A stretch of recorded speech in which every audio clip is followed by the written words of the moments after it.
나인해 가지고 법률행위의 부관이란 말이 나오죠.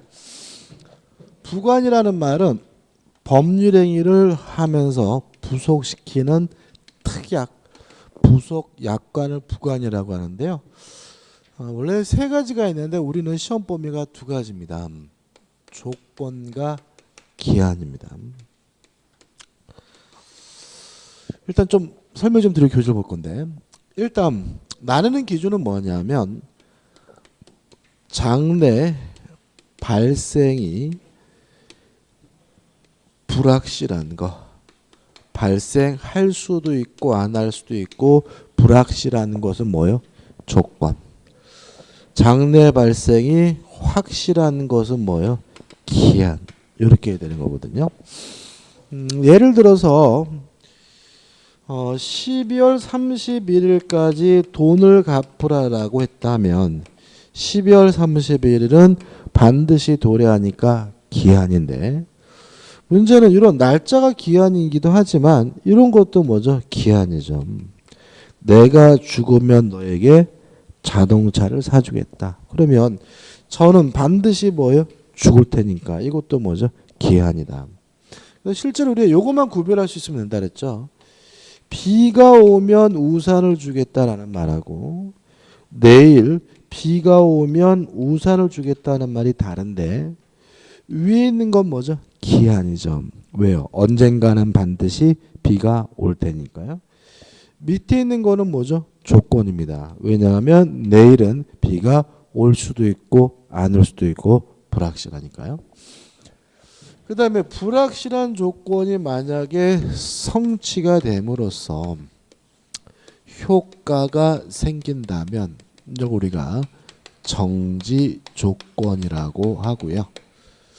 불확실한 조건이 성취가 됨으로써 만약에 효과가 없어진다면 이걸 우리가 해제 조건이라고 하고요.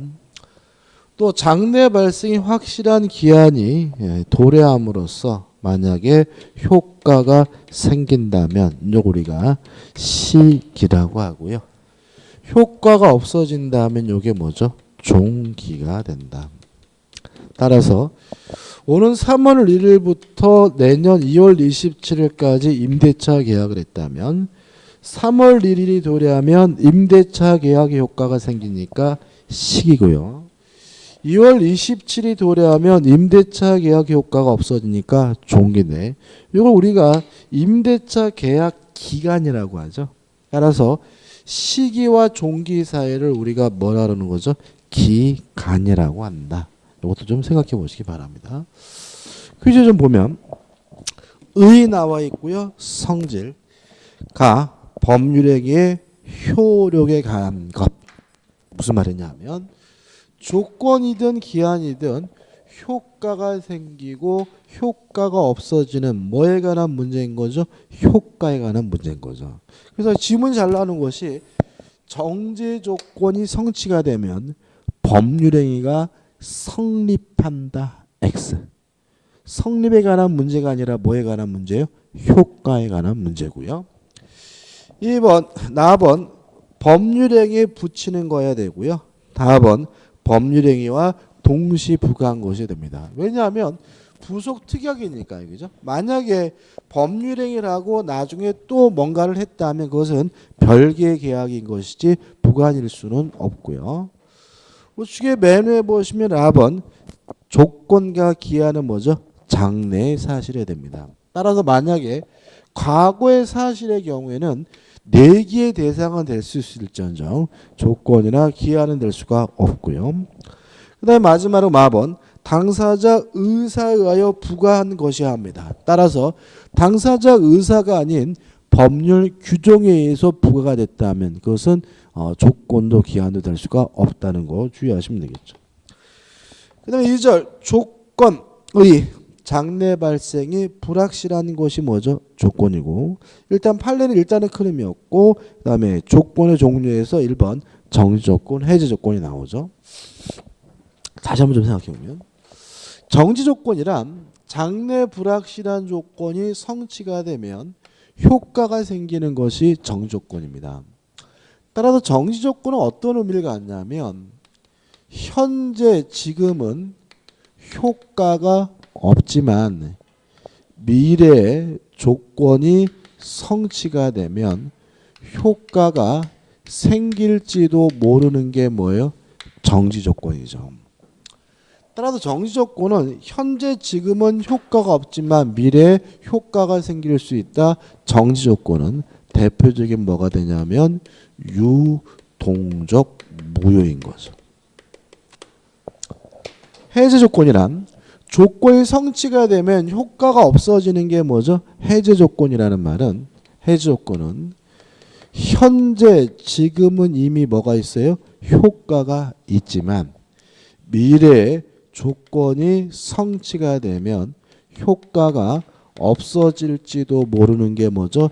해제 조건이잖아요. 따라서 해제 조건은 일단은 유효하지만 무효로 뒤바뀔 가능성이 있는 것이니까 해제 조건부 법률행위는 뭐가 되냐면 유동적 유효인 거죠. 조심할 것은 뭐냐면 우리가 이제 보통 공부하실 때 효과가 생기는 건 정지 조건, 효과가 없어지는 건 해제 조건 이렇게 넘어가시는데 문제는 그거는 언제요? 미래잖아요. 그죠? 우리는 미래에 살고 있는 것이 아니라 언제 살고 있습니까? 현재 살고 있거든요. 그래서 정지 조건이냐 해제 조건이냐가 헷갈리지 않으려면 공부하실 때 의식적으로 현재 시점을 그 시기를 치환해 가지고 생각을 하셔야 된다는 점이에요.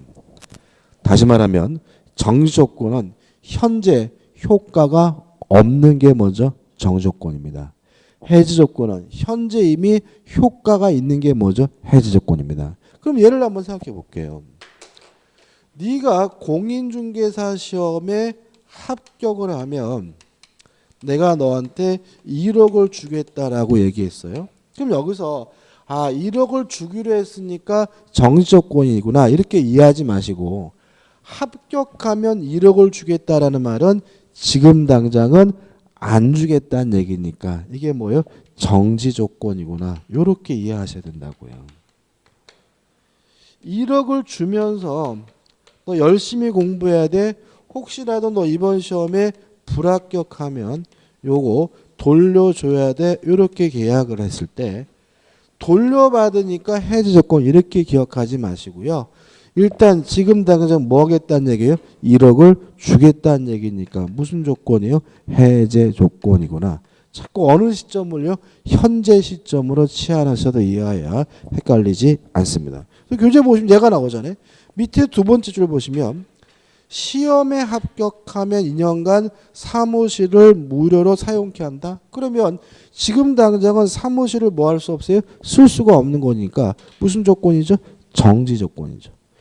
주무관청에 허가가 있으면 사찰 재산을 처분한다. 그러면 허가가 있으면 처분한다는 말은 지금 당장 뭐 하지 않겠다는 얘기예요? 처분하지 않겠다는 얘기니까 뭐가 되는 거죠? 정지 조건. 현재 효과가 없는 게 뭐죠? 정지 조건입니다. 근데 넘기셔가지고 또 해제 조건이 나오죠? 얘가 나와요. 시험에 불합격하면 현재 무상으로 쓰고 있는 사무실을 반환한다. 그러면 현재 지금 사무실을 뭐예요? 쓴다는 얘기죠. 현재 뭐 하다는 얘기예요? 유효하다는 얘기니까 무슨 조건이 돼요? 해제 조건이 되는 거죠. 그 다음에 또 매수한 토지 중 후에 공장 및 도로 부지에 편입되지 않는 부분은 매도인에게 원가로 반환한다라는 말은 일단은 매매한 곳으로 어떻게 해요? 유효하고 넘겨주는데 나중에 조건이 성취가 되면 뭐죠? 돌려준다는 말은 현재 뭐 하다는 얘기예요? 유효하다는 얘기고 따라서 무슨 조건이 되는 거죠? 해제 조건이 되는 거죠. 판례는 예비 시부모가 예부 며느리에게 약혼 예물을 줬어요. 그럼 일단은 누구 겁니까? 며느리 거죠. 며느리 거 그죠? 다만 약혼했는데 결혼하지 못하면 뭐예요? 돌려줘야 될 테니까 무슨 조건입니까? 해제 조건이라는 것이 우리 판례 입장입니다. 그 다음에 수의 조건, 비수의 조건은 안 할 거예요. 한번 쭉 읽어보시기 바라고. 중요하지 않습니다. 우측에 보시면 뭐가 나오냐면 가장 조건이 나오죠. 일단 가장 조건이라는 건 뭐냐면 조건처럼 보이지만 실제로 조건이 아닌 것을 우리가 가장조건이라고 합니다. 각 조건은 당사자 의사에 의해서 임의적으로 부과하는 것만이 뭐예요? 조건입니다. 따라서 법률 규정에 의해서 부과되는 법정 조건은 뭐가 아니죠? 조건이 아니다. 나 불법 조건 뭘 말한다고요? 조건이 뭐죠? 반사회적인 경우를 말하죠. 자, 기억나시나요? 조건이 반사회적이면 조건만 무효인 것이 아니라 법률행위 어떻게 해요? 전체가 쌍무효가 된다. 그거 조심하시면 되고. 그 다음에 답은 기성조건이죠. 자, 이미 성취된 조건이에요. 자, 그럼 생각해 보자고요. 기성조건은 조건이란 얘기예요? 조건이 아니란 얘기예요? 조건이 아니란 얘기죠. 왜냐면 지금 이 기성조건이 어디에 들어가 있어요? 가장조건에 들어가 있잖아요. 그러면 왜 기성조건은 조건이 아닌 거예요? 그죠? 다시 말하면 장래 발생이 불확실한 것만이 뭐예요? 조건입니다. 이미 성취가 됐다는 말은 더 이상 뭐 하지 않아요? 불확실하지 않아요. 그래서 뭐는 아니에요? 조건은 아니에요. 그래서 뭐라고요? 기성조건은 뭐죠? 조건이 아닌 거예요. 근데 여기서 이제 우리가 좀 외우셔야 되는데 처음이자 마지막으로 우리가 머리 글자를 따서 외울 거예요. 기정조 기해무입니다. 기성조건이 정지조건이면 조건 없는 법률행위 기정조. 기성조건이 해제조건이면 무효 기해무. 이렇게 되거든요. 일단 이해를 돕기 위해서 좀 설명을 드릴게요. 근데 설명드리는 건 중요한 건 않습니다. 예를 들어서 네가 공인중개사 시험에 합격을 하면 1억을 주겠다라고 했어. 이건 뭐예요? 정시조건이죠. 그죠? 그 다음에 1억을 주면서 너 혹시라도 불합격하면 요거 반환해야 돼.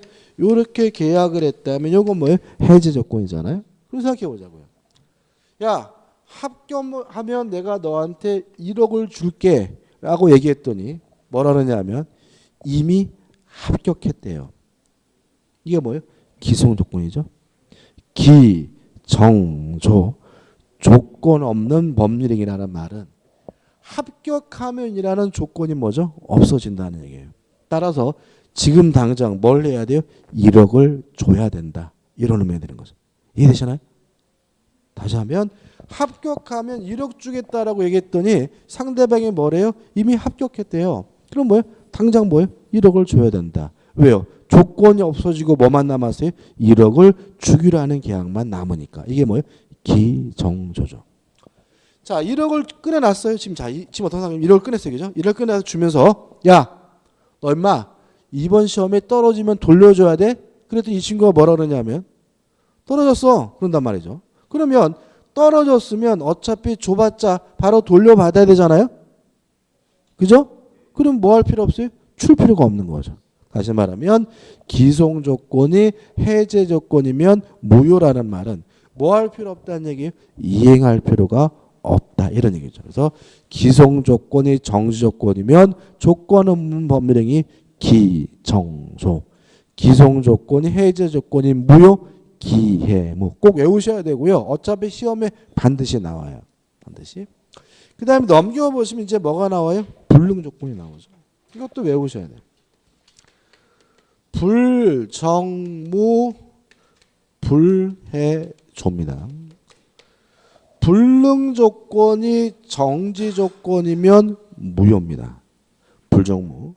불능조건이 해제조건이면 조건 없는 법률행위입니다. 그죠? 생각해 보자고요. 자,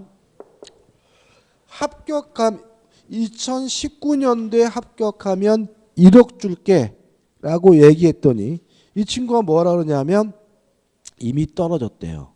그러면 떨어졌다면 합격하는 것이 뭐죠? 불가능하잖아요. 그럼 저는 이 친구한테 앞으로도 그렇고 지금도 그렇고 뭐 할 일이 없는 거예요? 1억을 줄 일이 없는 거죠. 따라서 불능조건이 정지조건이면 무효라는 말은 뭐 할 필요가 없다는 얘기예요? 이행할 필요가 없다. 이렇게 되는 거죠. 그 다음에 1억을 주면서 야 임마 너 떨어지면 돌려줘야 돼 그랬더니 나 이미 합격했거든. 그러면 합격한 사람한테 떨어지는 것은 뭐죠? 불가능한 거죠. 그럼 저는 1억을 주면서 떨어지면 반환받기로 했다면 이미 합격했다면 불합격하는 것이 불가능하다면 1억을 뭐 할 수 없어요? 돌려받을 수가 없는 거죠. 돌려받을 수가 없는 거예요. 다시 말하면 불능 조건이 해제 조건이면 조건 없는 법률행위라는 말은 약속한 1억 뭐예요? 줘야 되는 것이고 그 1억은 뭐 할 수 없어요? 돌려받을 수가 없다. 이렇게 되는 거죠. 그래서 기정조, 기해무, 불정무, 불해전은 꼭 암기하셔야 됩니다. 근데 2번 조건을 붙일 수 없는 법률에서 1. 공익상의 불허용인데 일단 가족법상 행위에는 조건을 붙일 수 없습니다. 왜냐하면 가족법상 행위에 조건을 붙이게 되면 뭐죠? 반사회적 법률에서 무효가 되는 거죠. 아들 셋 낳아주면 뭐죠? 결혼해 주겠다 이런 거잖아요. 그죠? 이런 것들은 다 뭐죠? 반사회적 무효죠. 2번 사익상의 불허용은 단독행위에는 원칙적으로 조건을 붙이지 못합니다. 자, 왜 못 붙이나요? 단독행위는 승낙을 받지 않고 일방적으로 하는 법률행위니까 원칙적으로 뭘 붙이지 못해요? 조건을. 그럼 역으로 말하면 상대방으로부터 승낙을 얻는다면 단독행위라 하더라도 조건을 붙이는 것이 가능하고요. 또 상대방에게 이익만을 주는 유언 유증 같은 경우에는 어차피 당연히 뭐 할 거예요? 승낙할 테니까 뭘 붙일 수 있어요? 조건을 붙일 수가 있는 거죠. 다시 한번요. 승낙을 받지 않고 일방적으로 하는 법률행위는 단독행위는 원칙적으로 조건을 붙일 수가 없다. 다만 상대방으로부터 승낙을 얻었거나 유언 유증 채무 면제처럼 상대방에게 이익만을 주는 단독행위는 뭐 할 수 있죠? 조건을 붙일 수가 있다. 3번 만약에 조건을 붙일 수 없는데 붙이게 되면 뭐가 되죠? 전체가 싹 무효가 됩니다. 그 다음 우측에 보시면 이제 조건의 성취와 불성취에서 뭐가 나오죠? 150조가 나오죠.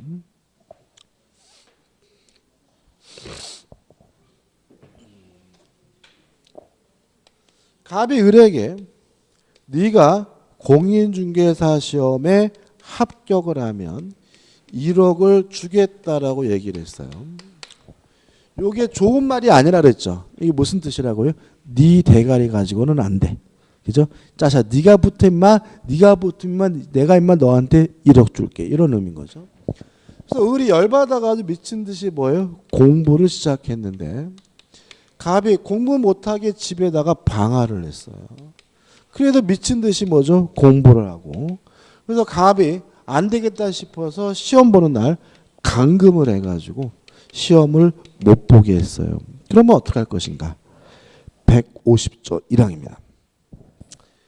조건의 성취로 인하여 불이익을 받을 당사자가 여기서 누구죠? 갑이죠. 갑이.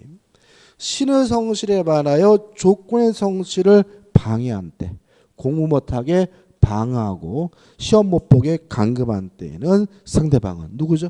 을입니다. 그 조건이 성취한 것으로 뭐 할 수 있어요? 주장할 수가 있습니다. 그래서 만약에 갑이 감금해서 시험을 못 봤다면 을은 합격됐음을 주장하면서 1억을 달라고 요구하는 것이 뭐예요? 가능하다. 이런 의미가 되잖아요. 근데 여기서 좀 조심할 것은 뭐냐 하면 을이 그날 당장 1억 달러가 요구할 수는 없고 합격자 발표일까지 기다렸다가 1억을 달라고 요구해야 된다는 것이 우리 판례 입장입니다. 왜 그러냐면 한 장을 넘겨보시면 한 장 넘기지 마시고 넘기면 안 되겠죠.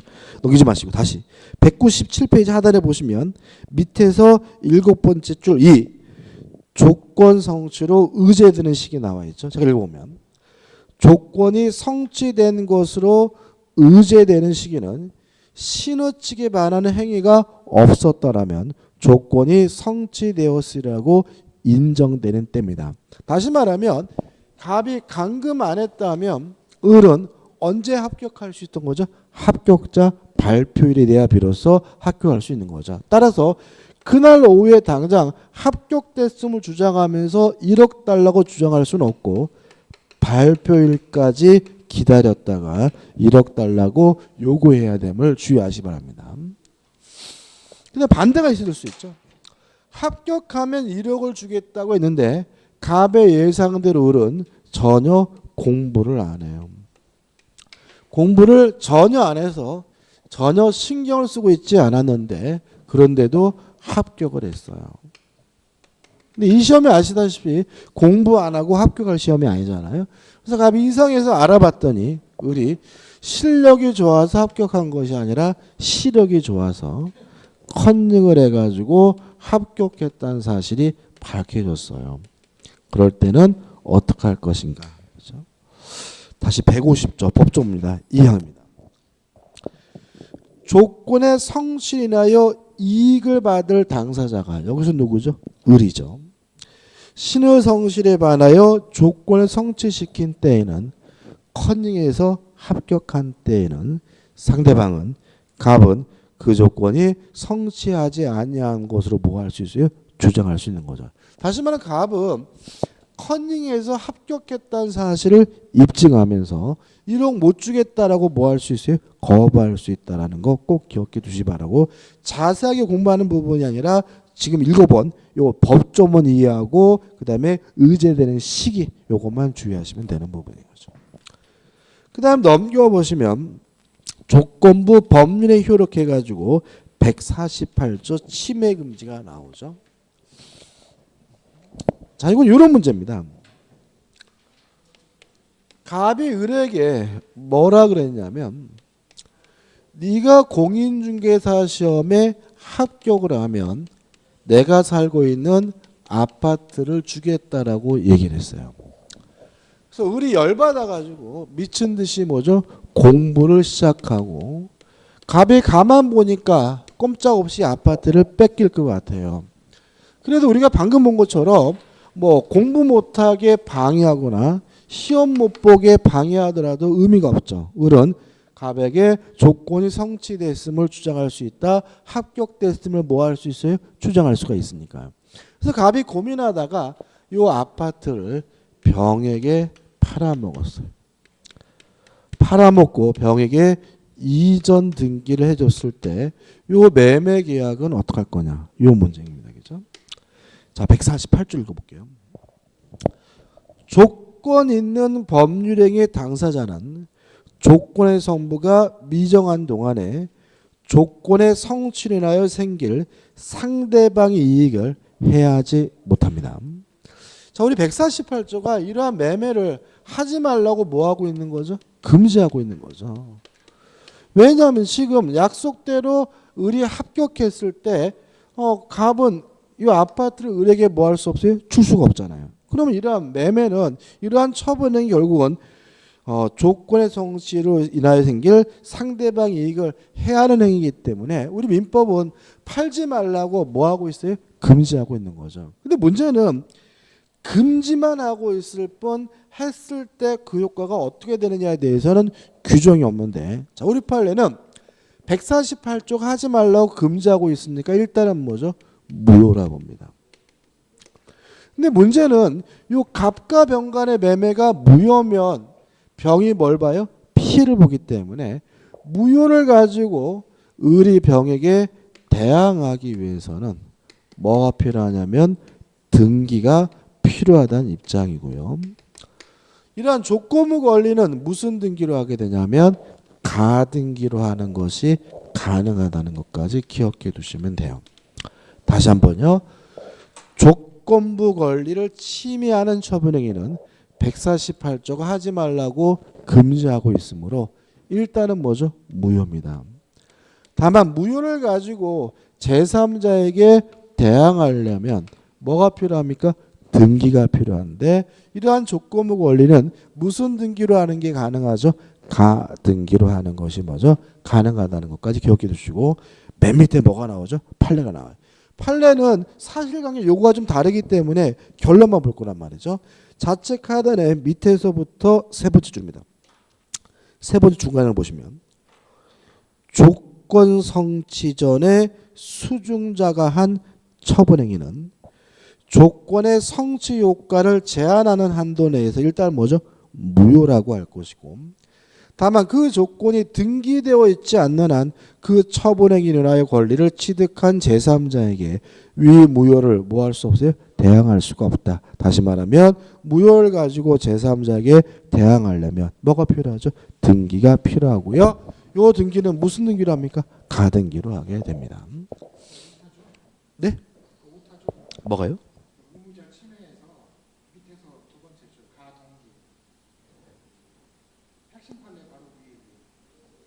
아, 가등기죠, 그죠? 못하네, 그죠? 그다음 우측에 보시면 이제 제3자 침해 할 수 없다 정도고, 그 다음에 2번 조건부 권리 처분이죠.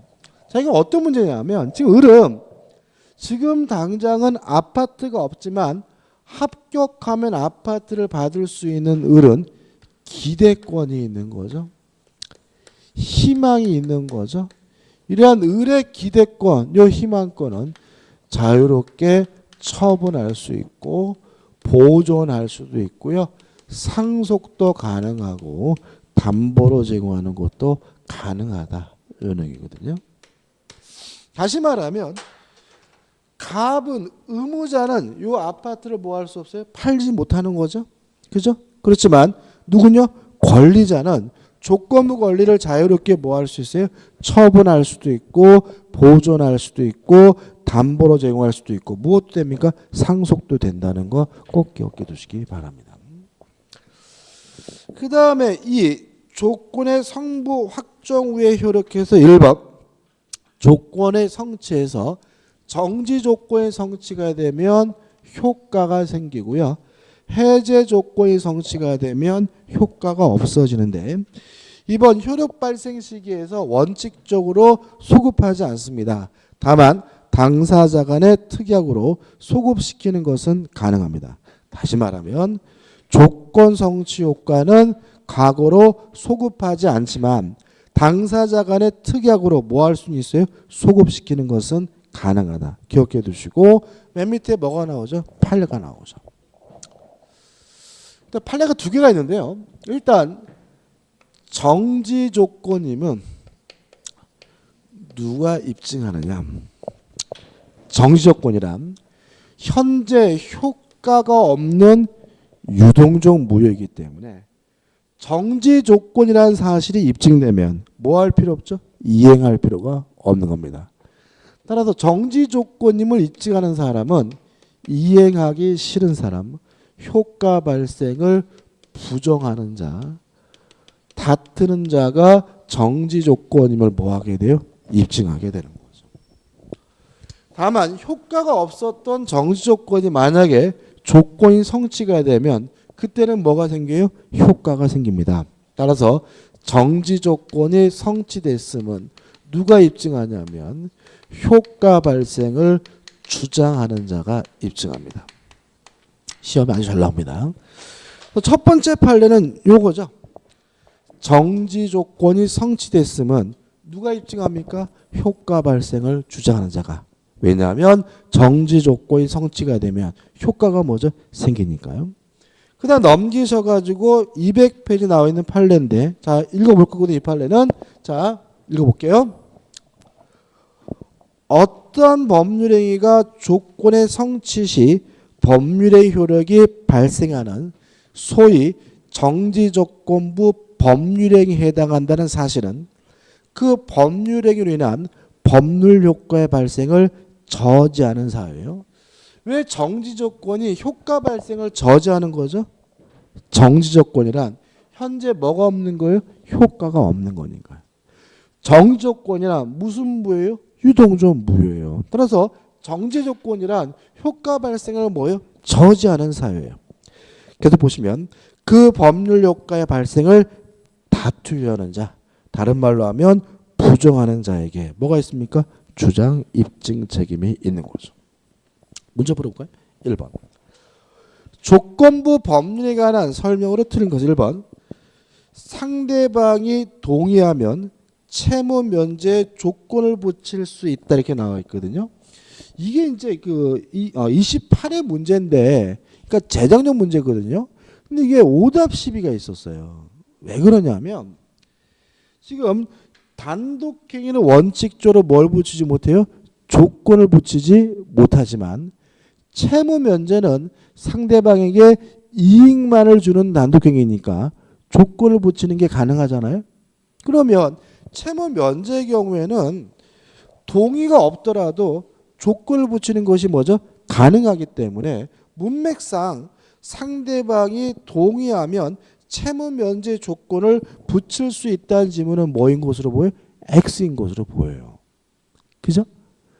그잖아요. 그죠? 다시 말씀드릴게요. 자, 단독행위는 원칙적으로 조건을 붙일 수 없지만 상대방이 뭐죠? 동의를 얻었거나 아니면 채무 면제 같이 이익만을 주는 단독행위는 동의 없이도 뭘 붙일 수 있어요? 조건을 붙일 수가 있거든요. 따라서 1번 지문은 뭐인 것으로 보입니까? X인 것으로 봅니다. 설명드릴게요. 그죠? 그 다음에 2번. 정지조건부 법률행위는 조건이 불성취로 확정되면 무효로 된다. 자, 원래 개념은 이런 거죠. 정지조건은 무슨 무효예요? 유동적 무효잖아요. 근데 불성취로 확정이 되면 더 이상 유동적 무효가 아니라 뭐로 바뀌어요? 확정적 무효로 바뀌겠죠. 그죠? 그죠? 이렇게 해도 되고. 그 다음에 불성취로 확정됐다는 말은 불능조건이라는 얘기잖아요. 그러면 어떻게 해요? 불정무. 불능조건이 정지조건이면 뭐예요? 무효니까 2번은 뭐죠? 만한다. 이렇게 이해하셔도 돼요. 그죠? 두 가지입니다. 그죠? 다시 한번. 정지조건이란 현재 효과가 없지만 조건이 성취가 되면 효과가 생기는 것이 뭐죠? 정지조건 유동적 무효이므로 성취되지 않으면 불성취로 확정이 되면 더 이상 유동적 무효가 아니라 확정적 무효다. 이렇게 기억하셔도 되고 아니면 불성취로 확정됐다는 말은 뭐죠?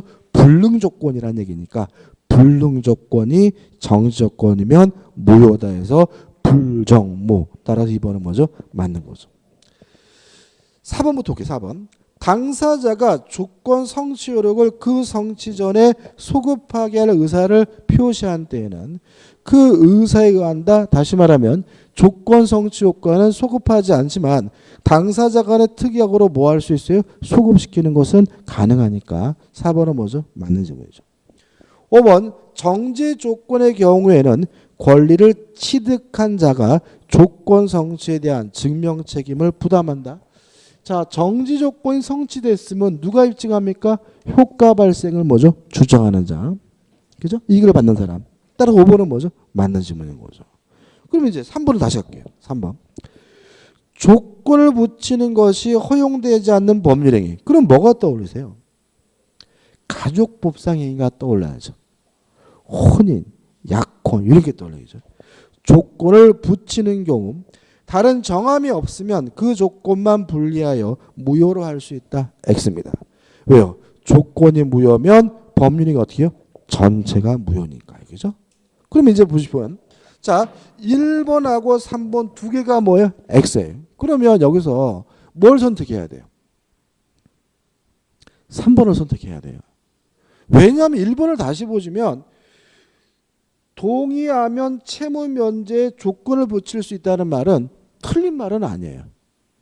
동의를 안 받아도 뭘 붙일 수 있어요? 조건을 붙일 수 있다면 동의를 얻으면 뭘 붙일 수 있어요? 조건을 붙일 수가 있는 거죠. 그렇게 따지면 1번은 뭐죠? 옳을 수도 있는 지문이 되거든요. 그럼 만약에 생각했을 때 두 개 다 틀린 것으로 평가되더라도 그때는 뭘 선택하는 겁니까? 가장 명확한 것을 선택하는 거예요. 답은 뭐죠? 3번이에요. 물론 복수 정답 처리 안 해줬습니다. 안 해줬어요. 안 해줬어요. 이거. 뭐만요? 3번만 답으로 했어요. 3번. 민법은 이런 문제가 매년 한두 문제씩 꼭 나와요. 그러니까 이런 거 나오면 어떤 분이냐면 고민한다고. 뭘 하지? 막 이러면서 뭐예요? 그냥 고민하다가 뒤에 문제를 시간 오버로 풀지 못하는 일이 발생할 수 있는데 그때는 뭐죠? 깔끔하게 둘 중에 좀 더 명확하게 틀린 거가 뭐죠? 답이라 생각하죠. 빨리 체크하고 넘어가야 되고 고민한다고 해결되지는 않습니다. 문제가 잘 추려될 건 아니에요. 답은 뭐죠? 3번만을 답을 선택했어요. 2번. 법률행위 등에 관한 설명으로 틀린 것은 1번. 기성 조건을 정지 조건으로 한 법률행위. 기, 정, 조. 조건 없는 법률행위니까 무효이다. X. 답은 뭐죠? 1번이죠. 아까 제가 기종조, 기해무, 불정무, 불해조는 반드시 나온다 그랬어요. 그죠? 그러니까 28회 때는 지금 어떻게 해요? 2개가 나왔죠. 그죠? 2개가 벌써. 답은 1번이죠. 2번. 의사표시가 발생된 후라도 도달하기 전에는 표의자는 그 의사표시를 철회할 수 있다. 맞나요? 자, 도달하기 전이라면 아직 뭐가 없어요? 효과가 없으니까 뭐 할 수 있어요? 철회할 수 있죠. 맞네요. 3번. 어떤 해악의 고지 없이 단순히 각서에 서명 날인할 것만을 강력히 요구했어요. 강력히 요구하는 것은 강박이 아니죠. 그죠? 밥 먹어 짜시가 밥 먹어 빨리 뭐 강력히 요구하는 건 뭐예요? 강박이 아니잖아요. 야, 뭐 돈 갚어 강력히 이건 뭐예요? 강박 아닙니다. 그죠? 따라서 강력히 요구하는 행위는 강박에 의한 의사표시의 강박행위가 아니다. 물론 뭐죠? 맞는 질문이죠. 4번. 표의자의 가실 없이 상대방의 소재를 알지 못해요. 자, 공시정달은 언제 합니까? 상대방이 누군지 모르거나 상대방의 소재를 알지 못하는 경우에는 공시송달함으로 4번도 뭐죠? 맞는 질문이죠. 5번. 농지 취득자격 증명입니다. 기억나시나요? 우리가 유효 요건 할 때 뭐가 떠오르셔야 된다 그랬어요? 유동종 무효가 떠오르시는데 따로 기억할 것이 뭐가 있다 그랬어요? 농지 취득 자격 증명. 기억나시나요? 아유, 또 왜 안 나? 자, 농지 취득 자격 증명은 유동종 무효가 아닙니다. 유효 요건이 아니에요. 자, 이런 얘기입니다. 우리는 경작자 유존의 원칙에 따라서 경작자만이 농지의 소유권을 취득할 수가 있어요. 따라서 농지에 대해서 소유권을 취득하려면 자신이 경작자임을 뭐죠? 입증해야 되는데 이걸 우리가 농지 취득 자격 증명이라고 하거든요. 그러면 농지 취득 자격 증명이 없으면 자기 앞으로 등기를 못 해요. 그 말은 뭐냐면 매매 계약은 유효하지만 뭐만 못할 뿐이에요? 등기만 못할 뿐인 거예요. 자, 농지 취득 자격 증명이 없으면 매매 계약은 뭐예요? 유효합니다. 다만 자기 앞으로 뭐만 못할 뿐이에요? 등기만 못할 뿐이니까 농지 취득 자격 증명은 뭐가 아니에요? 유동종 무효가 아니고요. 무엇도 아닙니까? 유효권도 아닌 거예요. 따라서 5번. 농지 취득 자격 증명은 농지 취득의 원이 되는 매매 계약의 효력 발생 요건이 아니다라는 지문은 뭐죠? 맞는 지문이 되고요. 답은 뭐죠? 1번이 되는 거죠. 우측에 이제 뭐죠? 기한입니다. 의 장래 발생이 확실한 것이 뭐죠? 기한이죠. 판례가 나옵니다. 그죠? 판례들이 다 중요한데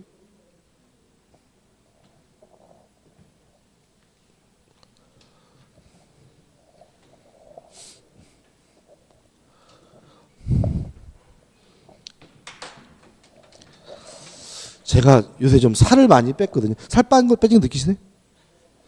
저 8kg 뺐어요. 8kg. 네, 8kg. 근데 저 같은 돼지들의 특징이 뭐냐면 웬만큼 빼도 티가 안 나더라. 8kg 뺐어요. 8kg. 뭐 그냥 식사는 줄이고, 그러니까 뭐 국물 질 수 있으면 안 먹고. 그다음에 많이 걷고. 수용하고 이러면서 제가 8kg를 뺐는데 뭐 하려고 얘기 나왔지? 그래서 그런지 제가 추워요. 추위를 많이 타는 것 같아요. 그래가지고 어젯밤에 이제 수업 끝나고 저녁 먹고 나서 막 날씨가 뭐 굉장히 춥다고 느꼈거든요. 그러고 나서 또 감기 기운이 있는 것 같아요. 제가 어저녁에 그래도 막 제가 약간 통통한 사람 특징이 추위 강하잖아요. 그죠? 근데 8kg를 뺐더니 다시 찌를까. 기분 탓이에요. 근데 막 몸이 막 으시시하고 감기 걸린 것 같고 다시 살을 찌워야 되나? 그러는 것 같아요. 그래서 목표가 지금 앞으로 한 7kg 정도 더 뺄수있으니까 그래서 한 15kg 빼는 게 목표고. 15kg. 그럼 제가 좀 꽃미남이 될까요? 자, 판례입니다. 자, 이런 문제입니다. 내가 죽으면 너에게 자동차를 주겠다라고 얘기를 했어요. 저는 반드시 죽으니까 이건 뭐예요? 기한이겠죠, 그죠? 근데 문제는 뭐냐면 제가 만약에 사망을 했다면 당연히 상대방은 제 유가족에게 자동차를 하려고 이행해 달라고 뭐 할 수 있어요? 청구할 수가 있겠죠. 근데 제가요 실종이 됐어요. 실종이 되는 바람에 죽었는지 살았는지를 확인할 방법이 없어요. 이런 경우에는 어떻게 할 거냐? 이 문제인 거예요. 그죠? 첫 번째 가번팔입니다. 당사자가 불확정한 사실이 발생한 때를 이행기한으로 정한 경우 이런 게 나오면 뭐가 떠오르면 돼요? 안영찬이 뒤지면 이게 떠오르면 되는 거죠. 얘는. 그죠? 그 사실이 발생한 때는 물론 안영찬이 뒤졌을 때는 물론 그 사실의 발생이 불가능하게 된 때에도 실종되는 바람에 살았는지 죽었는지 확인할 수가 없는 때에도 이행기한은 뭐죠? 도래한 것으로 보아야 한다. 따라서 실종됐을 때도 이행을 해달라고 뭐 할 수 있어요? 청구할 수가 있다. 이런 의미입니다. 이해되시죠? 그죠? 그러니까 원래 네? 그러면 영원히 네? 죽었는지 살았는지 확인할 방법이 없다. 그러면 돌려줘야죠. 그죠? 사람은 죽는 거는 사망신고하고 상관이 없어요. 그런 것도 상관이야. 이게 그거 상관없어. 이게 그거 상관. 다시 말하면 가슴 아픈 얘기지만 세월호에 타고 계신 분 중에 아직도 시신을 수습하지 못한 분이 계시잖아요. 그분들은 지금 죽었는지 살았는지를 확인할 방법이 없잖아요. 그런 경우에도 뭐죠? 이행기한이 뭐죠? 도래한 것으로 본다. 이런 뜻이. 왜냐하면 그러지 않으면 영원히 이행을 뭐요? 못 받는 일이 뭐죠? 발생할 수 있기 때문에 그런 거죠. 그죠? 이해되시죠? 돌려줘야죠. 당연히. 그죠? 그 다음에 이제 나머지입니다. 자, 이런 거죠. 을이 갑에게 예를 들어서 3천만 원을 빌려줬어요. 우리 올해 시험 며칠 날 보죠? 28일 날 보나요? 20년. 그러면 그리고 나서 10월 22일 날 변제하기로 했어요. 3천만 원. 너무 많다. 3천만 원. 예를 들어서 500만 원을 뭐죠? 빌려주면서 며칠 날 갚기로 했어요? 10월 22일 날. 생각만 해도 쪼글쪼글하시죠? 그러니까 26일 날 시험인데 22일쯤 되면 뭐예요? 막 뭐죠? 막 심장이 벌렁벌렁거리고 막 잠도 잘 안 오실 것 같죠, 그죠? 안 그렇습니다. 아무튼 12월 22일 날 먼저 변제를 했단 말이죠. 그래서 이제 을이 갑한테 전화 온 거죠. 예를 들어서 한 10월 한 15일쯤에 야 22일 날 돈 갚기로 했는데 준비가 되니? 그랬더니 갑이 뭐라 그랬냐면 그딴 소리 하지 마. 나 괜히 그지 같은 공인중개사 시험 공부하는 바람에 정신이 없어. 아주 미치겠어. 이 그지 같은 거 왜 시작했는지 몰라. 나 바빠 죽겠어. 라고 하니까 을이 깜짝 놀라서 그래? 그렇게 힘들어? 그러면 너 시험 보면 변제해. 이렇게 얘기를 했어요. 이해되시죠? 이제 22일 날 갚기로 했는데 그렇게 힘들어? 바빠. 그러면 시험 보면 뭐죠? 갚어. 이랬단 말이죠. 근데 갑이 이제 26일 날이 됐어요. 근데 시험 보러 가려고 하니까 떨어질 거는 뭐죠? 기정사실인데 시험 보면 뭘 해야 돼요? 돈을 갚아야 돼요. 그래서 시험을 안 봤어요. 이거를 어떻게 볼 것인가 문제예요. 그죠? 자, 첫 번째 판례입니다. 나번 판례죠. 부관이 붙은 법률행위 있어서 부관에 표시된 사실이 발생하지 아니하면 채무를 이행하지 아니해야 된다고 보는 것이 상당한 경우에는 조건으로 보아야 하고 이게 무슨 말이냐면 만약에 시험을 안 보면 안 갚아도 되는 것이라면 뭐로 봐야 돼요? 조건으로 봐야 된다는 거예요. 그죠? 지금 뭐라 했어요? 시험 보면 갚아라라고 했잖아요. 근데 말 그대로 시험을 안 보면 안 갚아도 되는 거라면 이건 뭐로 봐야 돼요? 조건으로 봐야 하고요. 계속 보시면 표시된 사실이 발생한 때는 물론이고 반대로 발생하지 아니한 것이 확정된 때에도 그 채무를 이행하여야 한다고 보는 것이 상당한 경우. 무슨 말이에요? 보면 갚고 안 보더라도 갚아야 되는 것으로 보이는 것이 상당한 경우에는 표시된 사실의 발생 여부가 확정되는 것을 불확정 기한으로 정한 것으로 보아야 한다. 따라서 이미 부담하고 있는 채무의 변제에 관하여 일정한 사실이 부관으로 붙여진 경우, 다시 말하면 시험 보면 돈을 갚기로 한 경우에는 특별한 사정이 없는 한 그것은 변제기를 유효한 것으로서 그 사실이 발생한 때, 시험을 봤을 때 또는 발생하지 아니한 것으로 확정된 때, 시험을 안 봤을 때에도 기한은 뭐죠? 도래해야 한다. 이해되시나요? 다시 말하면 요거는 시험 보면 갚으라라고 했으면 마치 뭐처럼 보여? 조건처럼 보이죠. 그죠? 근데 우리 판례에 따른다면 이거는 보든 안 보든 뭐요? 갚아야 된다는 거예요. 왜 그러냐면 이거는 기한이기 때문에. 자, 10월 22일 날 변제하기로 했는데 시험 보면 갚으라는 얘기는 말 그대로 시험 보면 갚으라는 얘기가 아니라 변제기일을 10월 26일까지 뭐 한 거예요? 연장해 준 거예요. 유효한 거예요. 이해되시죠? 따라서 이 사례는 시험을 보든 안 보든 뭘 내야 돼요? 돈을 갚아야 되니까 이것은 조건이 아니라 뭐인 거예요? 기한이라는 것이 우리 판례 입장입니다. 다시 한번요. 시험을 보면 변제하기로 했다면 시험을 보든 안 보든 뭘 해야 돼요? 갚아야 되니까 이것은 조건이 아니라 뭐인 거죠? 기한인 거다. 꼭 기억해 두시고 시험 잘 나옵니다. 그 다음에 세 번째 판례입니다. 자, 요 문제예요. 자, 효과가 생기는 게 뭐예요? 시기. 효과가 없어지는 게 뭐죠? 종기고. 시기와 종기 사이가 기간이잖아요. 만약에 기간이 나오려면 반드시 뭐가 필요하냐면 기한이 필요한 거예요. 특히 반드시 뭐가 있어야 되냐면 종기가. 그래서 종기가 있어야 뭐도 있을 수 있는 거예요? 기간이라는 개념도 있는 거예요. 자, 마지막 판례도 중요한데 이런 얘기입니다. 갑이라는 사람이 A라는 토지를 가지고 있었는데 을과 만나가지고 매매에 대한 교섭을 하게 되는데 문제는 을이 매수할 수 있는 자금이 부족한 상태였어요. 그래서 을이 갑에게 어떤 제안을 하냐면 지금 제가 돈이 부족해서 당장 이 땅을 살 수가 없는데 일단 저에게 임대를 해주시면 자금이 들어오고 자금이 들어오면 이 땅을 사겠습니다.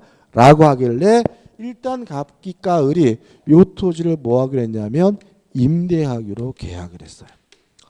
그리고 갑이 을한테 물어본 거예요. 그러면 그 자금은 언제 들어옵니까? 라고 하니까 넉넉 잡고 한 3개월 정도만 있으면 돈이 들어옵니다. 이런단 말이죠. 그리고 갑의 입장에서는 임대차 계약을 1년이다 2년이다 라고 하기가 애매하죠. 왜? 우리 지금 3개월이 있어서 돈 들어오면 뭐예요? 사겠다고 하잖아요. 그죠? 그래서 임대차 계약을 하면서 존속기간을 임차인에게 매도할 때까지 이렇게 정해가지고 뭐 한 거예요? 임대차 계약을 한 거예요. 이해되시죠? 근데 이놈이 3개월이 뭐예요? 1년이 넘었는데도 안 사요. 그래서 갑이 을한테 와가지고 야 인마 네가 지금 사겠다고 해서 땅 빌려준 건데 안 살 거면 나가라 그랬더니 을이 뭐라고 주장하냐면 존속기간이 임차인에게 매도할 때까지로 되어 있으니까 자기가 안 사면 영원한 거다.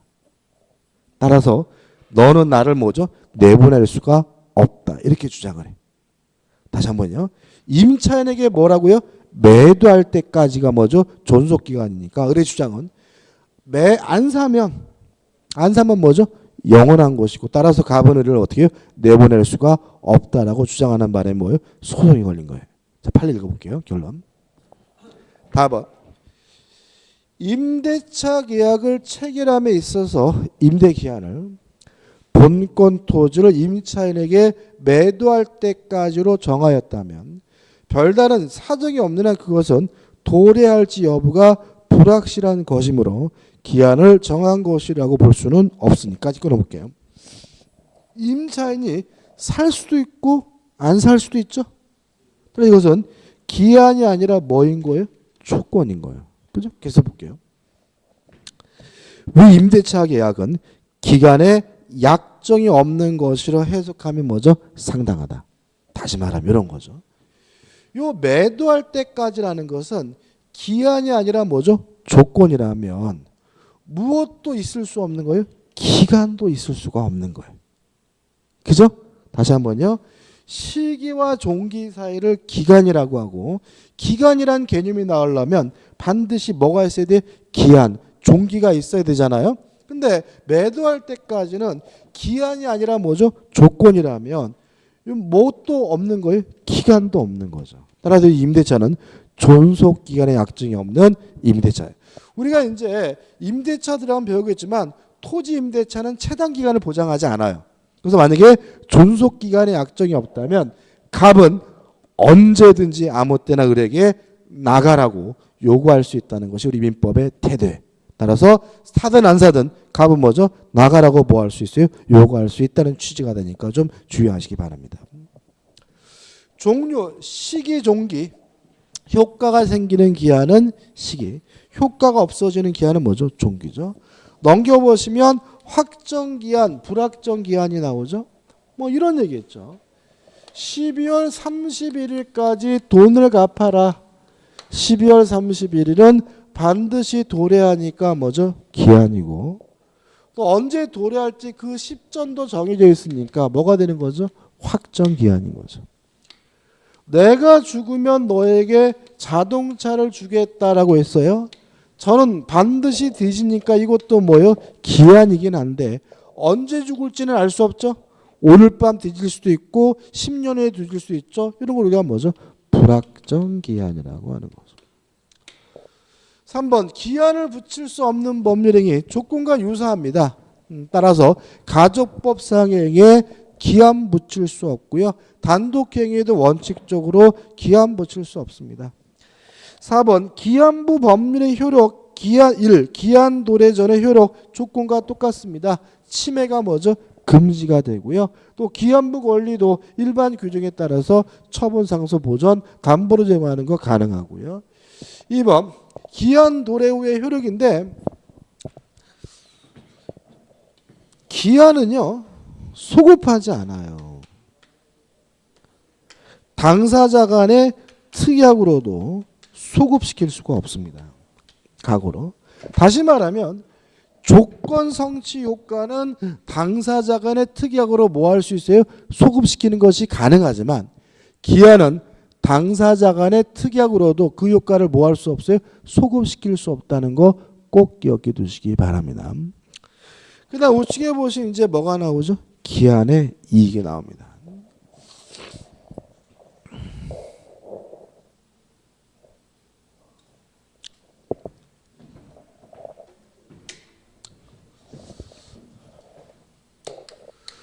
을이 갑에게 1억을 빌려주면서요. 12월 31일 날 돈을 갚기로 했어요. 갑이 채무자고 을이 채권자예요. 그러면 12월 30일이란 기한은 누구에게 좋은 것이냐? 요 문제인데 일단 의를 좀 읽어봐야 돼. 의 보시면 기한의 이익이라 함은 기한이 뭐라 해야 됐죠? 도래하지 않음으로 해서 당사자가 받는 이익이에요.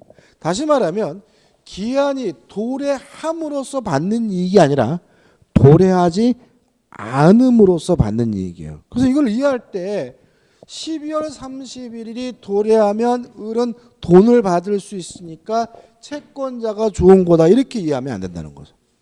12월 31일이 도래하지 않았다면 갑은 뭐 할 필요 없어요?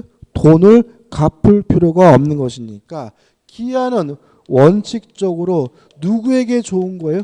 채무자에게 좋은 거예요. 그래서 이 기한의 이익을 갚는 자에서 원칙적으로 누구예요? 채무자에게 있는 것으로 뭐죠? 추정합니다. 그다음에 이제 내용에 나와요, 그죠? 요걸 좀 요렇게 좀 정리했으면 좋겠어요. 이건 따로 전제하고. 무상인 행위는 기한은 채무자에게만 이익입니다. 유상인 행위는 기한은 채무자뿐만 아니라 채권자에게도 뭐죠? 이익입니다. 세 번째 예외입니다. 무상 임치계약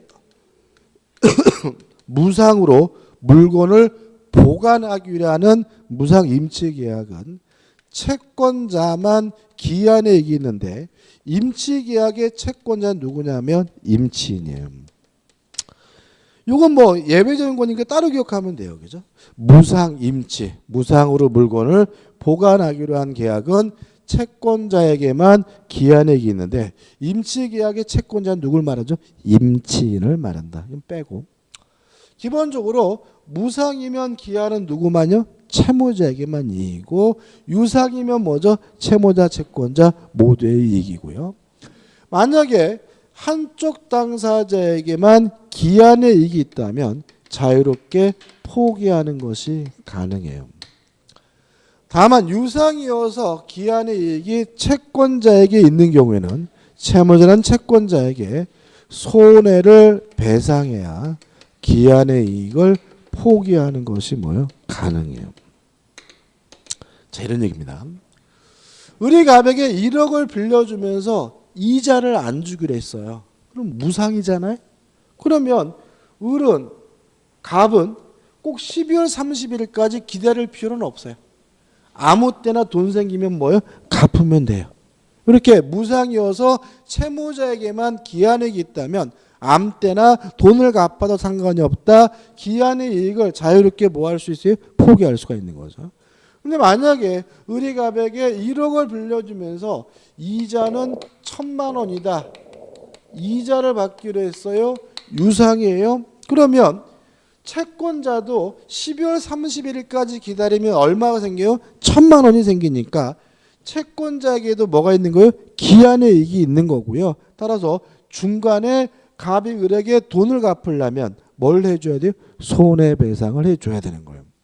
요거는 뭘 말하냐면 중도상환 수수료를 말합니다. 그러니까 우리가 은행에서 대출 받으면 반드시 뭘 줘야 돼요? 이자를. 그러니까 유상인 거예요.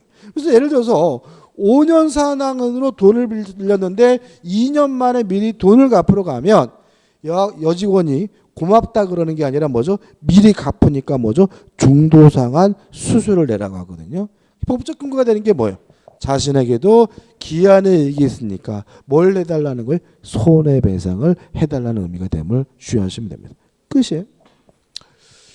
그 다음에 204페이지 오시면 이제 4번 해가지고 뭐가 나오냐면 기한의 이익 상실 사유가 나와요.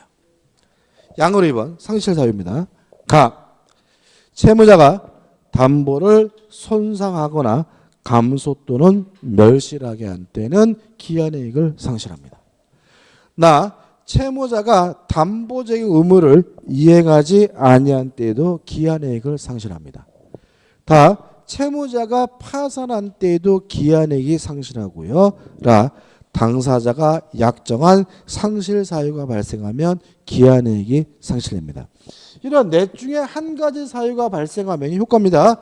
기한의 이익을 상실함으로 채권자는 지금 당장 돈을 갚으라고 요구할 수 있고요. 다시 말하면 즉시 변제를 청구할 수 있고 그래도 안 갚으면 그때 비로소 뭐죠? 채무 불이익이 됩니다. 그 다음 우측에 핵심 판례가 나왔는데 이 핵심 판례는 나중에 볼게요. 좀 까다롭습니다. 그 다음에 대표이자 볼게요. 대차라는 말이 뭐냐면 빌려주고 빌리는 계약이 뭐예요? 대차예요. 빌려주는 사람을 대주, 빌리는 사람을 우리가 뭐죠? 차주라고 해요. 그죠? 세 가지가 있죠. 사용대차, 소비대차, 임대차. 그죠? 세 가지가 있죠. 자, 빌려주고 그 목적 물건을 반항하는데 무상이면 뭐가 돼요? 사용대차. 유상이면 뭐가 돼요? 임대차가 되고요. 그래서 사용대차, 임대차의 차이점은 무상이냐 유상이냐 문제죠. 소비대차는 빌린 물건을 소비하고 다른 물건으로 반환하기로 하는 계약을 우리가 소비대차라고 하고요. 소비대차 하면 뭘 생각하시면 되면 금전 소비대차, 돈 빌리는 계약을 생각하시면 돼요. 물론 이자 받으면 뭐예요? 유상이고 안 받으면 뭐죠? 무상인 거죠. 그죠? 그럼 생각해 보자고요. 자, 대주 빌려주는 사람이니까 누굴 말해요? 채권자를 말하고, 차주 빌리는 사람이니까 누굴 말하는 거예요? 채무자를 말하는 거예요. 그럼 끝났어요. 다음 중 기한의 이익을 갖지 못하는 자 1번, 2번 읽어볼 필요가 없어요. 왜냐하면 이자부라는 말은 유상이라는 얘기잖아요. 그죠? 유상이면 둘 다니까 읽어볼 필요도 없이 뭐가 있는 거예요? 기한액이 있는 거죠. 3번 무이자죠. 자, 무이자면 무상이죠. 무상이면 누구에게만 있어요? 채무자만. 채무자만 있다는 말은 누구에게만요? 차주에게만 있다는 얘기니까 무이자 소비대차 계약의 소비대주는 뭐죠? X가 되고 답은 뭐죠? 3번이죠. 이걸 우리가 같은 말이 반복되니까 헷갈려 하시는데 대주는 뭐로 바꿔서요? 채권자로. 차주는 뭐로 바꿔서요? 채무자로 바꿔서 생각하시면 돼요. 4번 사용대차 항상 무상이죠. 그죠? 무상이면 누구만요? 채무자만. 사용차주 맞고요. 그 다음에 무상임치 계약은 채권자인 누구에게만요? 임치인에게만 기한액이 있으니까 5번도 뭐죠? 맞는 질문이고 좀 쉬었다가 물권법으로 드디어 들어갑니다.